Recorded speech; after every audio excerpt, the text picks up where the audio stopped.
Because if you are the kind of a mom, when the babies cry, you want to always rush there, then you are not going to manage. So as long as they are well, put them on their beds, let them sleep. You go away, get out of the room. They will sleep. They won't die because they are crying.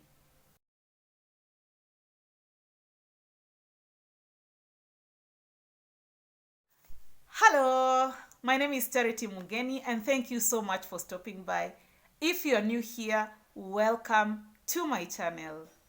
And please consider subscribing and be part of this family. If you already subscribed, thank you so much. I really do appreciate your support and may God really bless you. In today's video, I just want to talk about sleep training of babies. This is usually a tough subject for most moms because it is not easy to put a baby into a particular routine where they can sleep on their own or they can sleep through the night. So it is something that you have to train your baby to do, because once the baby is born, they are learning their environment, and for them to learn anything, it has to begin with you as a mom. So I must admit that for my firstborn child, I was never able to sleep train because I just thought that it couldn't be possible.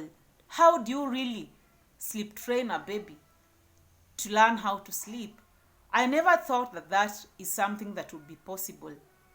But come now to my second birth, where I gave birth to twins, the circumstances forced me to sleep train the babies because it was so tough to manage the two of them without sleep training. And I must admit that I did that without knowing it.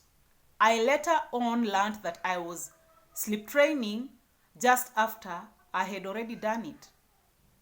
It was the difficulties that I experienced along the way that made me to make a decision to sleep train.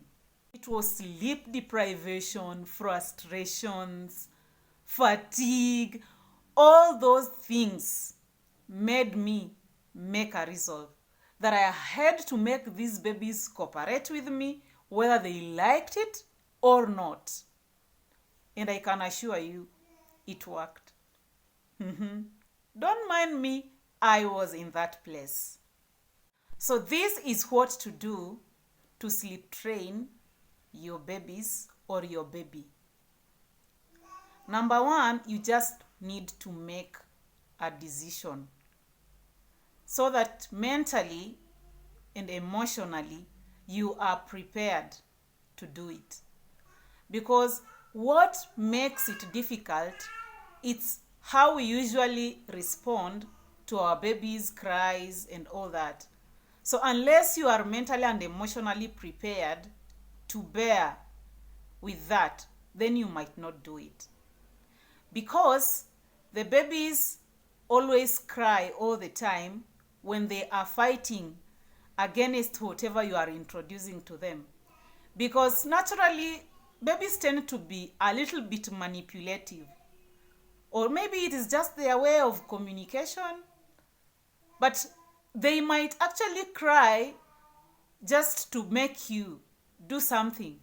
Sometimes they are just okay, their diaper is changed, they are full, they are well fed, they are warm, but they can just cry to just get your attention. And so you have to be mentally prepared not to allow yourself to be manipulated by these little angels. Now, once you've made that decision or that resolve, then the second thing to do is to avoid soothing or rocking the babies into sleep, or allowing the babies to sleep while on the breast. You know, it is one thing when you are handling only one baby. It is a little bit easier, but when you are handling twins, it can be physically and emotionally draining. So that's why you have to avoid that. So once you make sure that they are not wet, you have changed their diapers, they are warm, then they are clean, they are full, then you don't have to be worried about that. You just put them on their cribs and let them sleep on their own. They can cry out all they want, but you just leave the room and go away.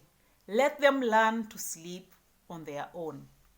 It might be tough for some moms, what I'm saying, but if you really want to sleep train, those are some of the sacrifices that you really have to make. The third thing is to create a good environment for your babies to sleep. Like they may be able to understand when the light goes off, it is time to sleep, so that they can be able to differentiate the short times for sleeping during daytimes and the long times for sleeping during night times. So when it is night time and it is sleep time, lights should go off. And once the lights are off, they just know that this is sleep time. So never allow them to sleep throughout the night when the lights are on. So that one is going to give you an easier time, such that they are used to that. Once the lights are off, they know it is time to sleep. So I have observed this with my babies. When it is night time, when I put them on their cribs and I don't switch off the lights, they cannot understand that it's sleep time. They will immediately stand up off their cribs and start jumping around because the lights are still on. But once I switch off the light, they go to sleep. So sleep training is just as simple as that. Just creating a kind of discipline for yourself and your babies so that they can learn to respond to particular actions and routine in relation to sleeping patterns. That they know there is no soothing, there is no rocking, there is no sleeping on the breast. They just know that when it's sleep time, they have to get sleep on their own. And I heard this from Dr. Caroline Leaf talking about building habits or creating habits. And she said that it takes about 21 days for any person to adopt to a particular kind of a routine or a habit. So that's why these are not things you just do within a week or 2 weeks and then they are used to it. You have to be consistent, persistent, until at least for a period of 3 weeks or 21 days. But still, if when that happens, you still don't stop. Once you make that decision, no going back. Once you put the baby on their crib, even when they are crying, as long as you're sure they have no problem, let them sleep on their own. And that is how you will find success in this. If you enjoyed watching this video, please give it a thumbs up. You can also give your comment just right down below so that we can keep engaging. So thank you so much for watching. See you in the next one. Bye bye.